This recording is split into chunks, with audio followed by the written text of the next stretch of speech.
Yo, what's up mga kabagang? Another reaction video naman ang inyong matutong ngayon sa araw na ito. Yes, aking iyang ilalahad sa inyo mga kabagang, no? Ang inyong lingkod, Kabaji. Okay, so nakita nyo naman yung title guys, nakita nyo yung thumbnail. So, another XB song or music video na naman ang ating ire-reaction. Itong title nito is 43X. Guys, napakinggan ko na siya ng once. And also, masasabi ko na gun burst to guys. Patungkol sa baril. Pero, gusto kong kasabay kayo para himay-himayin, okay, at kunin ang mga detalye patungkol sa kantong ito. So, let me just record yung ating mapapanood dito sa gilid yan dyan, okay? So, pe-play ko lang to guys, and then sabay-sabay tayong mag-reaction video. Let's go. Okay. So, saksakan ko lang konti guys, ha. Ayan. Ready? Go. Wait lang, bago ang lahat, mamaya sabihin ko kung bakit 43X to. For me titingnan ko lang kung tama ako, pero ayan, 43X. So mamaya, sasabihin ko kung bakit. Tutik na yan. Baril. Ay gagi, ginawa nilang mic. Wait lang guys, wait lang, excuse me sa'yo. Ginawa nilang mic. Alam niyo yung dating mic, yung bilog, yung parang oblong lang. Alam mo yun, yung dati yung wala Martin Nievera ko lagi nakikita yun kapag kumakanta siya no. Yung bilog na mic na silver din, no. Tapos yung tunog niya guys parang pang 80s. Mga ganon tugtugan no. Galing mo like. Isa pa guys, isa pa. Tapos parang partner sila guys, magkaharapan sila no. Si Flo G, mag-best friend, si Flo G and Skazakli. No, isa pa guys. Ang galing ng setup na ito So, ano nakaisip na ito guys, yung gawing mic yung baril. Biglang pumutok, no? Let's go. Bakit ba hindi kita maiwan? Gusto ka laging katabi. Di na wala kahit na minsan.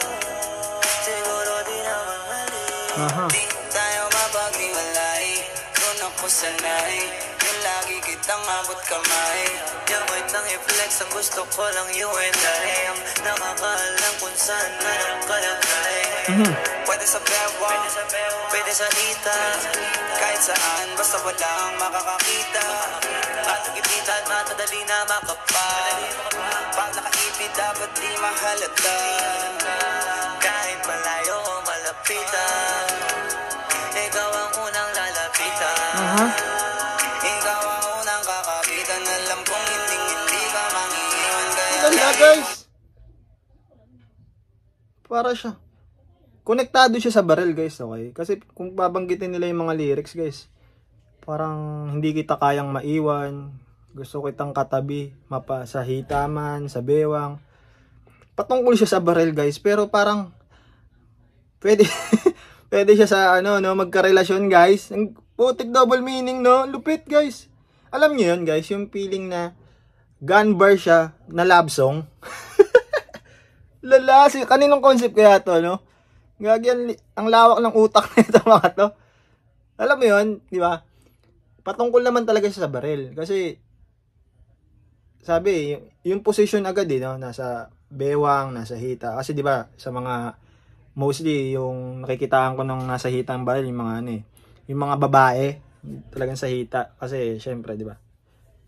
Parang ang angas pag nandun sa hita Pero most likely nasa bewang talaga siya kahit mga pulis, di ba? O minsan nasa likod, yung mga sindikato. Pero di ba? Yung lyrics guys, no, kung uunawain mo, pwede siya sa pangrelasyon, pero naka-pertain lang talaga siya sa baril. Okay? Bahala ka na. Ikaw nakikinig, ikaw nakikinig, ikaw nang bahalang mag-explain sa sarili mo kung tag dito, i-compare mo ba yung kanta sa'yo? Sana sa relasyong meron ka or sa pagka-in love mo or wala lang, baril lang talaga, no? Parang yung mga dito, mga gun lover. Yan. May mga ganyan guys mga gun lover, yung mga mahilig sa baril, yung mga nangongolekta. Ito na yung love song nyo guys, nagawaan kayo ng love song ng X-Battalion, ang lala. Kasi No, di ba? Ikaw ang unang lalapitan. Alam kong di ka mangiiwan. Ang angas, gagi. Pwede talaga siya sa partner, no? Pag may partner ka, no? Lupit, gagi. Gun bars na love song. Panis.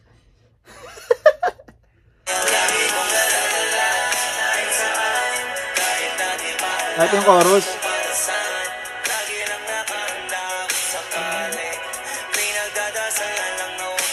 Oh, ang ganda rin nun. Pinagdarasal na lang. Oo nga, patangkal talaga siya sa baril, di ba? Pero, gagi yung chorus niya, parang ano lang.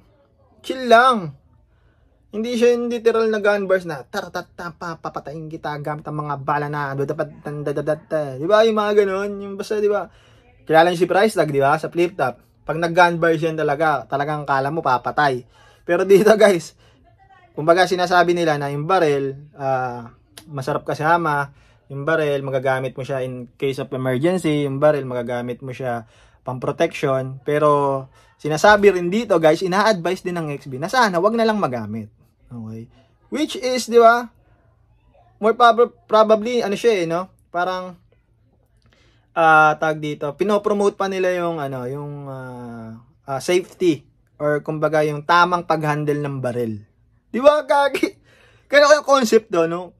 Sa limang to, sino kaya nakaisip na, gawa natin ng ng love song yung baril. Okay? Gawa natin siya ng para ma-promote siya in a safe way. No? Kagi ang lupit eh. Isa pa, game. Ayun na mag-play. Ano?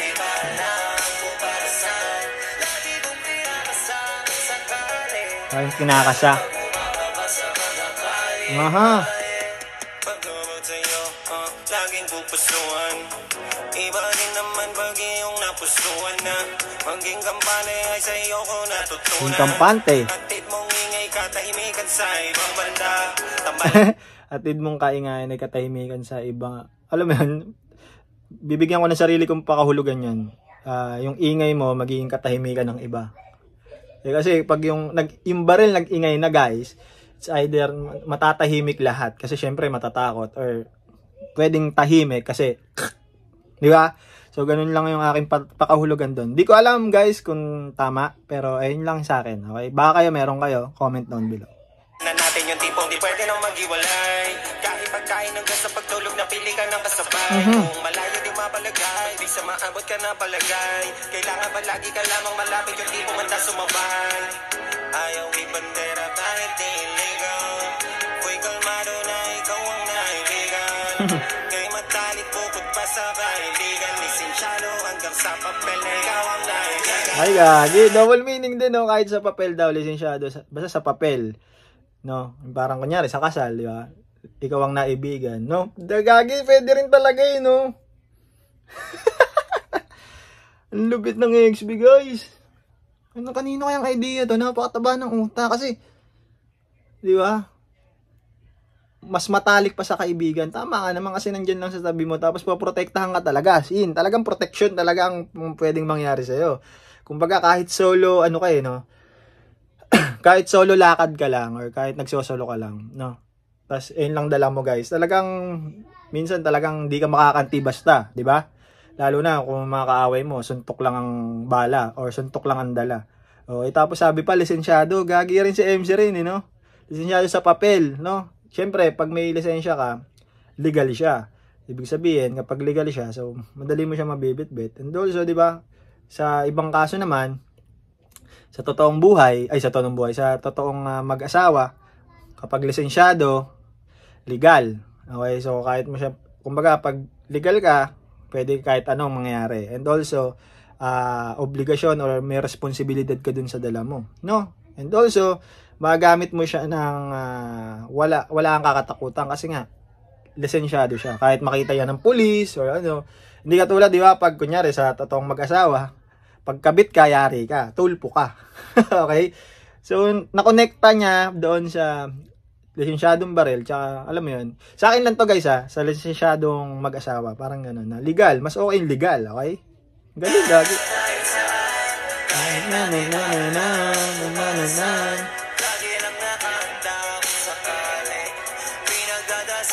No?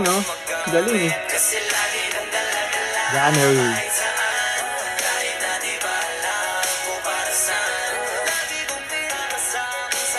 Galing. Dapat palagi kitang kasama kahit na ano pa mang mangyari. Lalo pag nasa labas, di mo naman masasabi. Papalag kung papalag, eh paano kung alanganin? Yeah. Eh ano pa kaya posibleng magawa kung may masamang hangarin? Gusto ko palagi yung madali lang kita na maabot. Para kahit sa gabi mahimbing na tulog, hindi na ako takot. Kahit pa na umalis, kahit na mapalayo. Pagka merong makulit na hindi ko na tripin ko, tagas-sagot. Ay, gagi. Ang lupit ni Brando rin dito, no? Pag may makulit na hindi ko na ano yung ano kasi hindi ko matandaan, pero ang ibig sabihin na parang kung may makatagpo siyang makulit, no, yung baril na yung sasagot, bahala ka na sumagot, okay? Kumbaga parang pwede rin siyang guys, gun bars na direct message, pwede rin siya sa kaibigan na pwede mong hingian ng tulong if ever matalik mong kaibigan, pwede siyang asawa, okay? So, pwede, kung bahala ka na kung paano mo siya palalalimin sa sarili mo, paano mo siya i-explain or paano mo yung gagawing pag-intindi or pag-unawa doon sa kanilang art or sa kanilang craft. Kasi, guys, pwede siyang, pwede talaga siyang i-compare doon sa bagay-bagay na kung saan makaka-relate ka. Kunyari, sa kaibigan, sa asawa, sa GF, okay? Pero, at the end of the story, or kumbaga ang self-explanatory ko lang naman talaga dito is, baril lang talaga siya. Okay? Nasa inyo na lang na nakikinig, nanonood kung paano nyo unawain, kung ano ba talaga yung pinapakulugan nila. Pero para sa akin, baril lang talaga siya. Pero, pwede mo na siyang italong-talong kung saang experience ka nakaka-relate. Okay? So, kung may kaibigan kang ganito, na parang baril, or asawa, or GF, pwede. Galing! Lagi kong panalangin na wag naman po sana, wag naman, wag magalit. Alam ko nang madami diyang ibang maaakit. Kaya palagi lang nakatago, nakasabit. Hinahanap pag wala sa'kin tuloy. Piling ko pag nandiyan ka. Ang ganda, teka lang before that, ang ganda nung pasok ni Badger. Di ba? Ang ganda nung flow niya. Actually, nasabi ko na sa ibang music video na underrated si MC Ren, si Badger, no? Si Badger din yung isa kong na-react nung Legacy, yung Legacy part na. Ang ganda ng ba, ganun siya, ganun yung ano niya, yung flow niya, no? Though hindi ko naintindihan yung lyrics masyado kasi dikit-dikit, pero yung flow ni Badger dun sa Legacy, I highly appreciate yun. Sobrang angas. Okay, sobrang galing nun. Dito naman, parang iniiba niya yung flow. Hindi siya basta yung parang, alam mo yun, makapag-rap. Pero, maintindihan mo pa rin yung lyrics. Kasi mabagal na lang. Hindi katulad sa Legacy, guys. Dikit-dikit yung ginawa ni Badger. Pero dito, feeling ko maintindihan ko na siya. So, ulitin natin, guys. Kaya palagi lang nakatago, nakasabit. Hinahanap pag wala sa'kin tuloy. Piling ko pag nandiyan ka na nakasay. Putos ko masusunod pero di siya safe. Putos kong masusunod pero di siya safe. Ay, di siya safe. Kasi kunyari, nag-init ulo mo, pumutok, pak! Talagang, di ba? It's either, kulong ka talaga or, alam mo yun, basta, kapag yung emotion mo yun ang ibabaw kapag may dala kang baril. Kung napanood nyo yung Antipolo Road Rage, so kapag emotion yung talagang na trigger or napindot, okay, magkakaroon talaga ng bad impact. It's either makukulong ka or makakapatay ka. Both lang naman yun ayun lang yung dalawa. It's either mamamatay ka, makakapatay ka, or makukulong ka. So wala siyang positive na makukuha. Okay? Though, oo, nakakadagdag protection yung may baril. Pero, sabi nga nila, wag kang magbabaril kapag yung intellectual mo medyo magagalitin. O kaya, maikli ang iyong PC or maikli ang iyong pasensya, guys. Okay? So, ang ibig ko lang sabihin dito, guys, na ang paghawak ng baril, hindi siya nakakadagdag tapang. Nakakadagdag siya disgrasya, lalo na kung yung emotion mo yung mangunguna. Okay? Kaya kung hahawak ka ng baril, make sure mo na alam mo sa sarili mo na kaya mo siyang bitbitin at kaya mo lang siyang ilabas kung kinakailangan. At hindi mo siya ilalabas kung alam mong parang bugbog ka na. Pero kung alam mo sa sarili mo na feeling mo, manganganib ka lang at pwede mo lang siyang ilabas at hindi para mang-harm ng iba, then go for it. Okay? Walang masama kasi binibigyang lisensya rin naman yan. May mga exam din naman na ginagawa dyan. Pero, hindi nyo sinasabi din ni Badger dito na kapag ako yung nag-utos sa baril, syempre ako yung magti-trigger, okay? Ako yung magti-trigger ng bala. Hindi siya safe. So, nagigets ko yung punto ni Badger, no? Ang lupit din talaga ng mga idea nila dito. Meron na tayong connection. Maingay kapag tumalak. Ayoko na lang na-mention. Iba kapag sumagat. Bibigyan laging attention. Sabi mo kaya sa bag. Nakalagay. Lalo na pag. Kadala pag hindi pa palamang. Handa ka ba laging nakisalo? Sa side ko kahit di natanongin. Kaya pag pagkasama't delikadong guluhin. Sa anong bang paraan wag nang tanongin. Hey! Nadala ang saan kahit anong walang kumbasa. Galing gagi.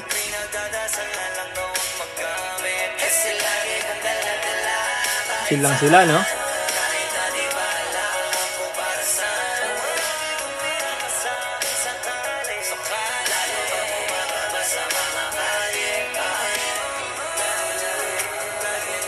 Angas eh, no? Angas!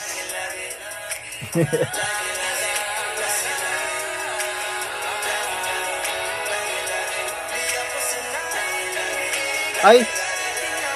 Shit! Kunay-connecta pala. Mamaya guys.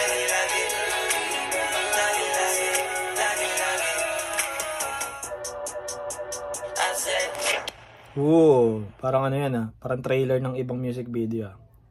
Alright. Tapos na guys, okay. I stop the recording. Ayan. So magbibigay na lang ako ng huling statement ko patungkol sa music video, okay. Overall guys, nabigla ako. Why? Kasi gagi, ang galing ng idea. Gun bars na malambing, gun bars na love song, guys. Okay? Hindi siya typical na gun bars or patungkol sa baril. Tas puro hate, puro patayan. Dito guys, pinopromote pa nila yung safety na sana hindi na nilang magamit. Pero gusto nila na ayun yung parang katabi nila. Okay, once na bumababa sila o dumadayo or may mga concert, di ba? Kumbaga, pinopromote nila yung safety. Okay, rather than dun sa hate or rather than dun sa ang tawag dito sa paggamit. Okay, kumbaga mas okay nga sa kanila na hindi na magamit or hindi na mailabas yung barel kaysa mailabas mo at magkaroon pa ng alam mo yun na hindi magandang resulta. Okay, mas pinopromote nila yung tamang paggamit or responsible sa paghawak or paghahandle ng barel kesa doon sa alam mo yun magkaroon nga ng alam mo yun patayan pa. Okay, dahil kapag may hawak ka ng mga ganon, mga kagamitan na ganon na pwedeng makapinsala ng buhay, doon tayo magkakaproblema. Pero ayun nga, overall guys, ang galing. No, comment down below guys kung sa tingin nyo sino nakaisip nun. Okay, ayoko magsabi kung sino kasi feeling ko idea, pero may isa talaga nagsabi diyan na gawa tayo ng gun bars pero parang love song, no? And also guys, yung ayan kagaya ng pangako kanina, 43X, search nyo sa Google guys, uri siya ng barel. Glock din siya, parang Glock 9, uri siya ng Glock. Okay, kasi may Glock 9 may Glock 9 talaga na barel. May Glock 9 din na 43X, G43X. Search niyo na lang para siyang kung naglalaro kayo ng Counter Strike dati, mga batang 90, shoutout sa inyo. Kung naglalaro kayo ng Glock ng Counter Strike, parang ganun siya yung unang barel na binibili or yung handgun na binibili ng terrorist or ng terorista dun sa Counter Strike. So ganun siya, G43X. Okay, uri siya ng Glock. So maliit lang siya. Okay, so siguro kaya nila napili yung 43X kasi maliit lang, hand carry lang siya talaga. Tapos pwede siyang maisuksok na hindi lata. pwede siyang ipatong sa damit na hindi mo mahalata. So feeling ko doon 'yan. Pero I'm not quite sure kung talagang ayun yung ibig sabihin kaya kung bakit 43X yung napili nila, kasi may iba't iba pang uri ng Glock, guys. Hindi lang 43X and 9. Okay, si Glock 9. Okay, barrel din siya. Yung 43X, uri lang talaga siya ng Glock. Okay, Glock, barrel. Pero yun nga, overall guys, statement ko doon, superb. Okay, ngayon lang ako nakarinig talaga ng gun bars na love song na pwede mong i-relate sa kaibigan, sa jowa, sa asawa, no? And also, lastly, ayun nga, feeling ko magkakadugtong to guys, pero kinakalat ko lang based dun sa gusto kong i-reaction video. Alam ko magkakadugtong yung kanilang music video, pero hindi ko siya sinusunod-sunod guys, kasi nai-elib din ako kung paano nila kino-construct. Pero feeling ko talaga guys, yung kwento na ito is parang, alam mo yun, magkakadugtong patungo sa legacy. Pero other than that, kayo nang bahala kung paano nyo iti-take yung sunod-sunod. Pero sa akin, gusto ko yung pumipik sa gitna or sa dulo. Ayoko sunod-sunod na rin. Kasi gusto kong mamangha Gusto kong mamangha. Ayoko yung parang, ano ba yung kasunod nun? Parang ayoko ma-excite sa ganun. Gusto ko, puti, kaya pala ganun dito. Kumbaga napanood ko na bago ko siya ma-react. Okay, kumbaga parang in-spoil ko na yung sarili ko. Ayoko kasi na parang, alam mo yun, sunod-sunod. Okay, pagdating sa reaction video. Gusto ko talaga may spoil ako. Ako mismo, magugulat na, ganun pala yun. Okay, okay. Kumbaga, ina-advance ko siya in a way, pero in-spoil ko yung sarili ko. Okay, kung bakit ganun to, mapapapitik na lang yung utak ko, pak! Kaya pala. So, mga ganun na lang. Okay, mga ganung idea na lang. Pero, overall, superb. 10 out of 10, or kung pwede pang ilagpas ng 11 to 100, why not, no? So, maraming salamat sa panonood, guys. I hope you appreciate my reaction video. I hope na hindi kayo magsawang manood kahit sobrang haba, no? So, guys, more likely lang ang aking music video is napakahaba talaga, kasi lagi akong maraming mag-inputs. Okay, gusto ko talaga kasing sabayan nyo ako na suriin yung bawat lyrics. Okay, hindi lang ako basta nanonood. Gusto ko hinihimay-himay ko siya. So, maraming salamat, kabagang. Please like, comment, share sa aking mga videos, and also subscribe ka na rin. Maraming salamat, kabagang. Kita-kits tayo sa mga bago uling reaction video. Baka sakali, XB uli, no? May 4 pa namang natitira. So maraming salamat, kabagang. Peace out. Yeah!